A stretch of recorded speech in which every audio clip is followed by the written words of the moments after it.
પાણી જર્જર્યું હોવાથી ખિલાડી પણ જાહેરમાં દેખાય છે ને ગમે તે પબ્લિકો અહીંથી અવર જવર કરતી હોય તો બધાને ડર લાગે છે પાણી ટાંકી જર્જરી હોવાથી અને ટાંકો કહેતા ગવર્મેન્ટને પાડવું જોઈએ એટલે કે પાણી ભરવાનું બંધ કરવું જોઈએ. ધોકાના ડરથી ઘણી અરજીઓ કરી, ઘણું કહેલ છે બરાબર, પણ કોઈ એની ખબર લીધી નથી. કંટાળીને ભાઈ કૂવા ઉપર રહેવા જતો રહ્યો છે.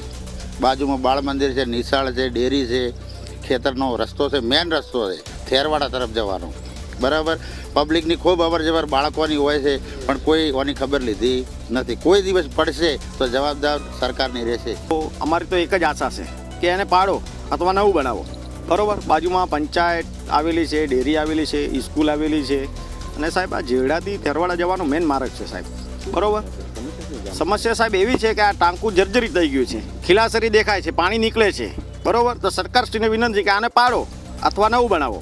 મારી બાજુમાં ઘરની અડીને પાણીની ટાંકી છે બરાબર. કે 17થી ટાંકી જર્જર ગઈ છે. પંચાયતને કેટલી વાર અમે રજૂઆત કરી, ડીસામાં કરી, પણ એ કોઈ ઓફળતા નથી. અને ચોમાસું આવે એટલે અમને ડર લાગે, એના કારણે અમે ટોકી છોડીને ઘર છોડીને ગામમાંથી ખેતરમાં રહેવા ગયા હતા. ખર્ચો કર્યો મારા છોકરાને બચાવવા કારણે કરી, અને પંચાયતવાળા કોઈ ઓફળતા નથી કે ટોકી કીધું ભાઈ પાડો ખસેડો, પણ ખસેડતા નથી.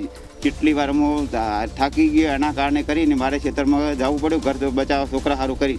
અઠવાડિયું થયું મને અહીંયા ચાર્જ મળ્યા ને, હું હાલ ચાર્જમાં છું અને સરપંચ સાથે મારી ચર્ચા થઈ એ મુજબ આ ટાંકી જર્જરિત છે એના માટે દરખાસ્ત કરી દેવામાં આવી છે તોડી પાડવા માટે.